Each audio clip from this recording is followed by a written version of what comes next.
It's time to get unmasked. Please welcome your host, Pamela Elaine Nichols and Cheryl A.S. Haley. Welcome, welcome, welcome. Here we are again for our Unmasked Live, and we are so excited for an opportunity that we could come into this space with my sister in love, Pamela Elaine, and behind the scenes, none other than Kayla J. As we do this next 30 minutes with all of you, just to talk about Unmasked Live. Again, just for those who are joining us for the first time, the reason that we come together is that we want to create a safe space, a space where you can create and express exactly how you feel about the topics that it is that we have to share. We recognize that there's a quote that we often use by Sigmund Freud that says, unexpressed emotions. That stuff that we don't talk about, that it never dies, but it lies buried and it shows up later in uglier ways. So today, we want to just give you a few announcements. Today will be the last time that we will be coming before you in this public forum because we're taking Unmasked Live to a private Facebook group. We've already shared, again, if you desire to become a member of this private Facebook group, we want you to put your information, comment, or either you can, we will put in the chat how you can join or put a request in to join this group because we want you to continue the conversation and the dialogue with us. We want you also to recognize, for those of you who stay until the very end, every week we're showing love and we're giving gifts. Today we are going to raffle off a buy before you try, which gives you an opportunity to have 30 days to try our Think Again signature course for free for just 30 days. And after that, we want you to take the next step and enroll in the full program. So again, we're inviting you, we're challenging you because Pam and I have already done it, to take off your mask, and we want you to get real as we talk about today's topic. Today's topic, are you ready for it? Because last week we talked about resentment. Today's topic is going to be on owning your voice, the power of speaking up. And last week, when we talked about resentment, we talked about how sometimes we can say things that need to be said. And then there are times that we don't say anything, but where we lie silent. And if we think about that quote that I just shared, that does danger. So what I want to do is I'm going to allow my co-laborer in love, none other than my sister Pam, to kind of talk about, give us a description of what it means to own your voice. Pam? Take it away, Pam. Yeah. So let me just share this quote that's in here also. That's in here also. You're like, where is this also? I'm going to read a quote. That's all you need to know. Irrelevant to whether you are an extrovert or an introvert, owning your voice means expressing yourself. Whether you're expressing yourself at home, at work, in your community, this means having an opinion, vocalizing your thoughts, hopefully being heard and seen in your own authentic way. So owning your voice, in essence, means to be seen and heard. It also means that no matter what the outcome or even sometimes the consequences, you have the self-confidence to speak up for what you believe, what you feel, who you are. That's the essence of owning your voice. And it also means sometimes speaking up when you're uncomfortable and you might make the other person uncomfortable too, which is what we're going to talk about today. Right, Cheryl? That's right. We're going to keep it real. We're going to take off the mask and keep it 100% real. I want to, before we get into the depth of today's topic of owning your voice, I just want to say again, to repeat something you said, Cheryl, to those who are listening, that one of the reasons we're going private is because there's so many more things that Cheryl and I want to share that are private. We don't want to do it publicly. But the private Facebook group will allow us to really take off the eyelashes, the lipstick, the mascara, let down our hair and get really real, because when you get real, you get free. And we know that there are a lot of women of faith who feel bound by whether the church says you can't do this, you can't do that, or our opinion about what other people might say in the church or in the faith. And it doesn't have to be church. I mean, that's for us, but we know that there are other ways to express your faith than being in the church. But there comes this expectation that you have to be a certain kind of person or behave a certain kind of way, or you can't have certain feelings when you are a woman of faith. So we just want to dismantle all that nonsense and help you get to the core of what you feel, because feeling is the secret to your happiness. I'll say it again. Feeling, even uncomfortable feelings, that's the secret to your happiness. And we want you all to feel. We want to give you some suggestions and some takeaways so that when you leave the group and you go back in your regular day, you know what to do with those feelings in a constructive and positive way. Yes. Okay. Yes. So, Cheryl, should we launch into today's example? Yes, we should. It's time to get unmasked. We opened it up last week. And Pam, as we open it up, I think it's fair just to share a little bit about what happened last week at the end of our broadcast. Okay, yeah, do it. Go. Well, last week we had a conversation where we were talking about resentment, and Pam was sharing about a work experience, and she talked about how she did not own her voice. And I shared with her, I said, well, there was a situation that you and I encountered where you did own your voice. And at the result, we talked a little bit about it, but what Pam did was she said, well, you know what? You just took the lid off the Pandora box. I'm going to talk with you after the show because there's a couple things that we need to talk about. And what happened was it was that keeping it real, and it led us to today's topic, a case story for owning your voice. So we're getting ready to kick this off, and we want you to put your comments in the comment section because we want to address it because we're going to keep this real. So my sister, let's get it ready. Let's roll it. So everyone knows, Cheryl and I are going to role play, but this is a true story. Okay, we're role playing our true story. Okay, I'm ready, Cheryl. Go on. Cheryl, I am so excited about the Fun, Fit, and Fabulous conference that's coming up. The workshop is going to be amazing. Let's need to discuss the logistics for the workshop and how we might structure it for an easy and concise flow for the attendees. So what I'm thinking is we will open up with some music to relax the ladies. I will read the quote from Marianne Williamson, which is Our Greatest Fear, and then you can take it from there. Pam, I absolutely love the idea. When's a good time for you and I to meet? I'm free this Saturday between 11 and 3. Will that work for you? Also, we can discuss the logistics for our travel and any last minute things we need to do in preparation for the conference. Our trip to Pittsburgh, if I'm not mistaken, is about 4 hours, right? Right. And that's great. And I am so excited. And I look forward to the session with the ladies. How about this? Let's meet at 1 for about 2 hours, and we can nail down any last minute items in preparation. Me too. Now, promise me there will be no last minute add-ins like the last time. I surprisingly didn't know we would be writing affirmations on 100 tiny rocks. Just let me know if Pam will be showing up or will be her twin. Now, Cheryl often used the term twin jokingly with her friend Pam, which was not unusual. Take note of Pam's response to this statement. Cheryl, I have to let you know something that is beginning to bother me.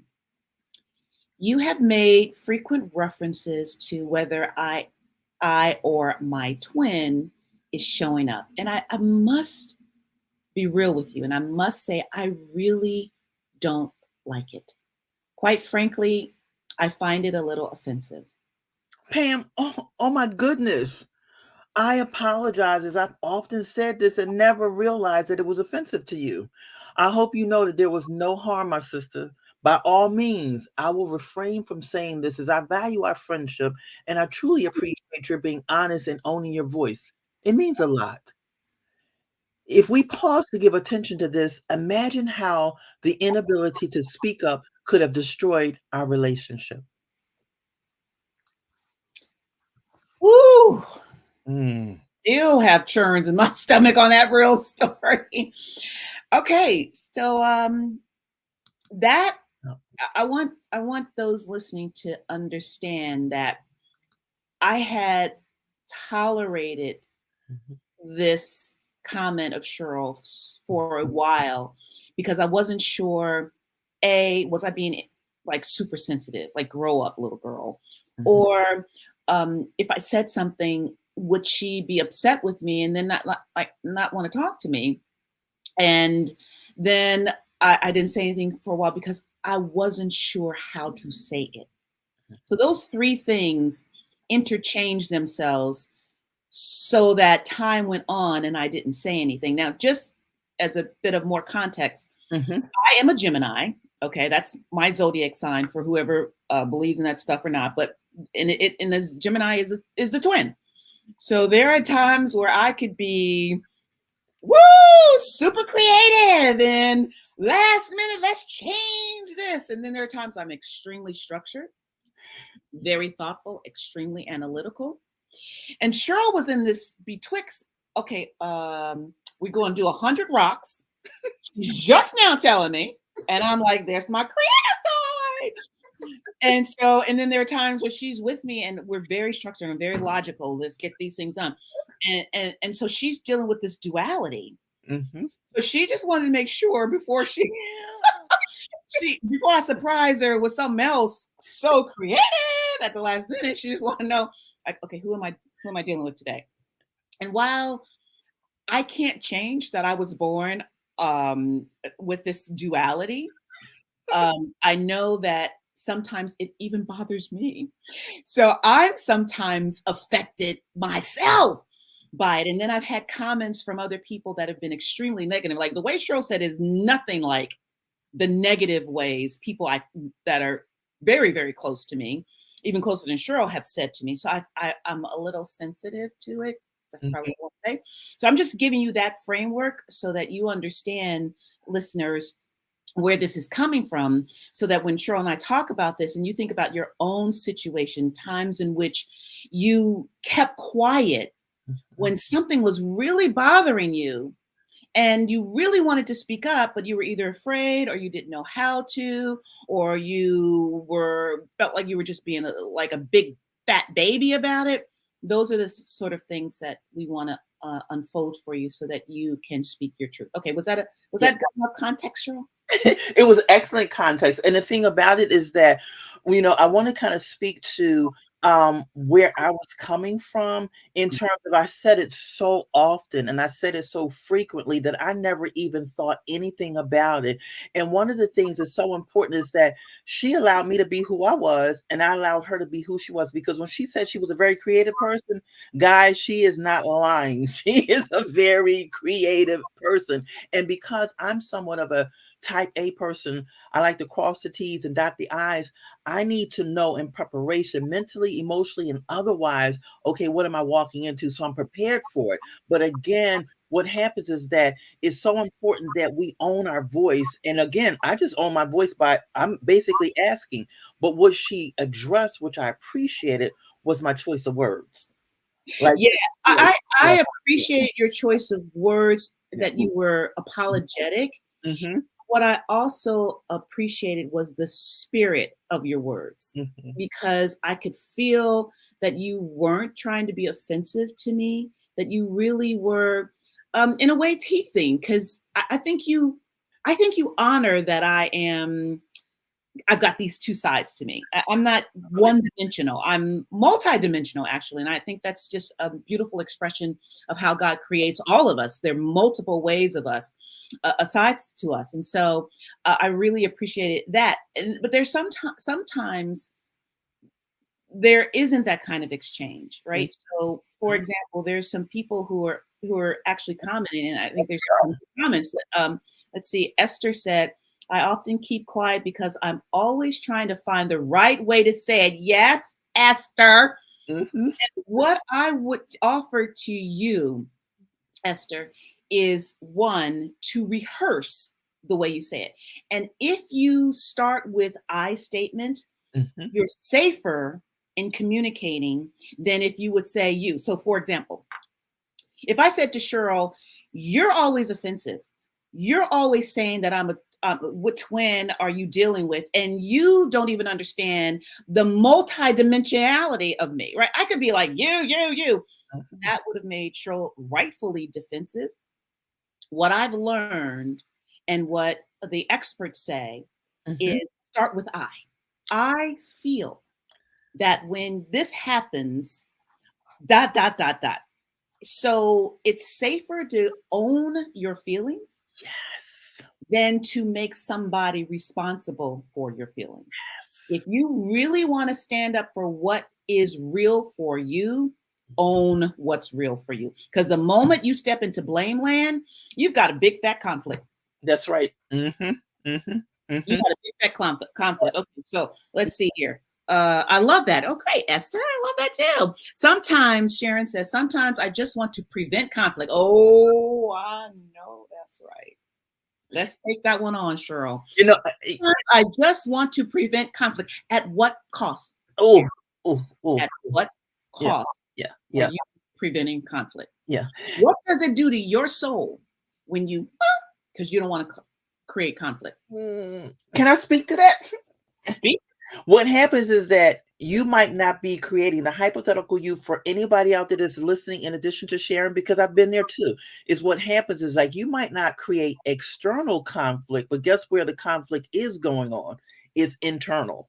And what happens is that when we don't own our voice and we don't say what needs to be said, you can best believe that there's some internal conflict that's going on. Remember that quote, unexpressed emotions, they never die. They are buried and they show up later in uglier ways. So what happens is when we don't speak out, and then too, I must add, if it's a relationship that we don't really value, what comes out is not going to be as nice as Pam said to me. You know what, Cheryl? I need to share something with you. I really don't like. It could come up in a very unhealthy way because we sat on it, just because we wanted to avoid conflict. Yeah, owning our voice is so important. Yeah. Yeah. And look what Sharon says. Sharon says it eats me up inside. Oh, yes. So you're my sister, Sharon. Yes. You are suffering inside Mm. because you don't want to have conflict. And so one of the things you might want to just a mindset shift here, Sharon, a mindset shift we want to offer to you is, first of all, you were good enough to speak up. Did you hear that, Sharon? You are good enough to speak your truth. Yes. That's the first thing we want, mindset shift. And then the second is, okay, now it's just a strategy of how you're going to say it. And then maybe there is some fallout to it. But wouldn't you want to know that who you thought was with you or your friend may not know how to handle your truth? Then and it depends. If the relationship is one you value, then you want to work on that. If it's a relationship that maybe I don't value as much, or you realize you thought it was worthy or worthwhile and it turns out not to be, you are the better because of it. Yes. We understand how it is to just want to prevent conflict. Because one of my concerns, as I said, with Cheryl was she may not want to be my friend anymore. Wait, so does that mean that the authentic you, someone doesn't want to be with, doesn't want as part of their life? That's a red flag. Yes, it is. Yes, it is. And you know, Pam, looking at the comments in there, because this is something that we've touched on something, and we're so glad that our conversation on resentment took us down this road, because I hear also, Lisa said, sometimes I just stay quiet because I struggle with how they will receive it. And how many times, and I want to speak to that because we're talking about, particularly we're drawn to women of faith, is that we recognize how we're supposed to handle something. But isn't there a passage that says that we're supposed to speak the truth in love? And what happens is how we sometimes shy away from that and not say anything. And as Sharon said, it eats us up on the inside. The other thing Esther puts here, and I think it's important to recognize, because the conflict goes on the inside. She said, yes, high blood pressure. When we the health disparities that we have is because of how we're handling or not handling conflict when we run into it, speaking our truth. The other thing, Danielle. Before you go to Danielle, I want to just say to Lisa, Lisa again says, sometimes I just stay quiet because I struggle with how they will receive it. Lisa, may I offer that if you're going to have a struggle with how you're going to say it and the spirit that you bring with saying it. That's the only legitimate struggle. Why? Because you cannot control how someone else will feel and respond to what you say. You cannot control it. All you can do is make sure, as Cheryl said, you come with the spirit of love, that you leave blame at the door, and that you figure out, how do I want to say this? And as I said to someone else, maybe Esther, practice it on someone. Yeah. If you have to send an email or chat or whatever to Cheryl and me, say, this is a struggle I'm having. I want to say this to somebody. I'm thinking I'm going to say it this way. Cheryl and I can offer you the language to use so that you are owning your feelings, your stuff, and you are communicating it in a way that honors the person who's hearing it. Yes. Only struggle, how are you going to say it in the spirit with which you bring it? Okay, go ahead, Cheryl. What I was going to say, Danielle, we just love you. You know, Pamela Lane, and I love you. But what Danielle says was the best thing she ever did was attend our Executive Beauty Think Again course, where we taught how to use I statements. And it is so important when you're approaching a situation, you just simply use an I statement. So thank you. Thank you so much for putting that in there. I wanted to hone that in, point that out. But Pam, I was going to say, do you want to just take the liberty and share 3 takeaways with our viewers? I do. And we'll probably do that really fast because I want to honor Lisa's response. She says, yes, I know. I think she doesn't want to hurt somebody by telling them the truth, and they may not see it that way. So, Lisa, what I would say to you, I'm so glad you're bringing this because this is good stuff, is your statement suggests, the one I'm reading here, suggests that you are attached, the word attached, to the outcome. And I would offer to you, as long as you're attached to, well, they may not receive it, which means you want them to receive it. That's the outcome you want. I want them to receive. I want them to see. I want them to understand. Then you will be limited. You will be not able to speak your truth because you want a certain outcome. The only outcome, if there's any that you want to look for, you want to aim for, is that you have communicated your truth in a way that's loving. And this is what we do. We attach ourselves. If I do this, I want this to happen. If I say this, I want that to happen. And it's not controllable. Okay.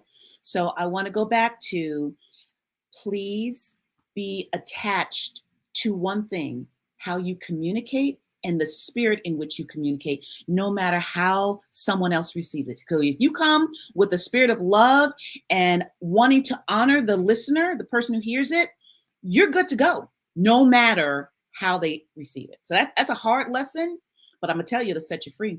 Yes, it will. Yes, it absolutely will. Yes, it absolutely will. Okay, so Cheryl, why don't you do the takeaways then?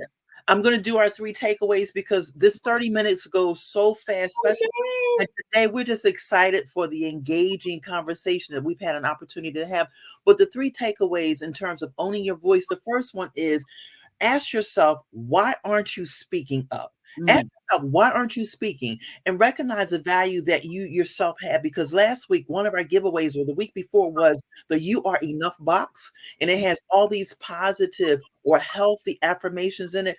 Recognize that you are healthy enough and you're valuable enough to own your voice, and then address why you aren't speaking up. And once you discover it, begin to speak up.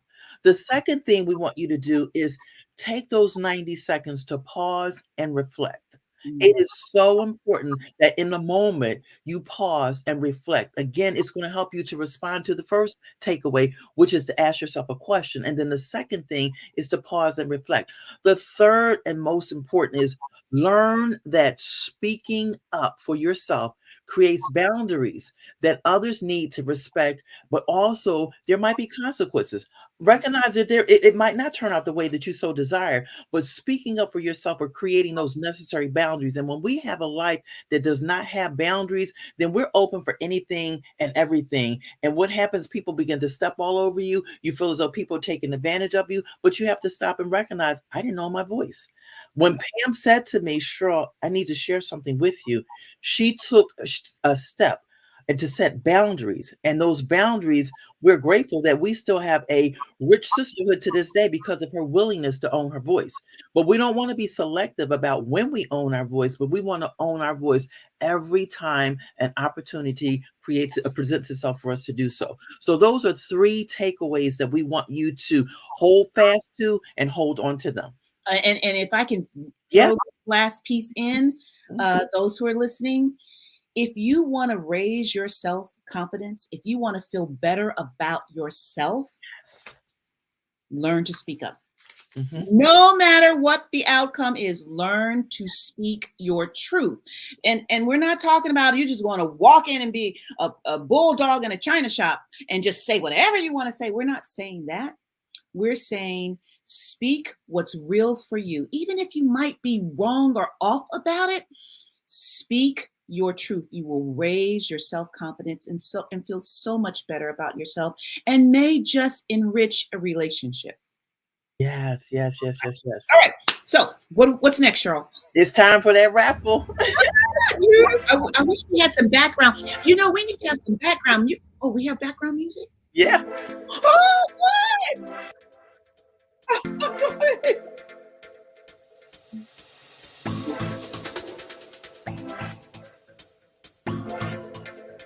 There's a raffle. Oh, here it is. Ooh.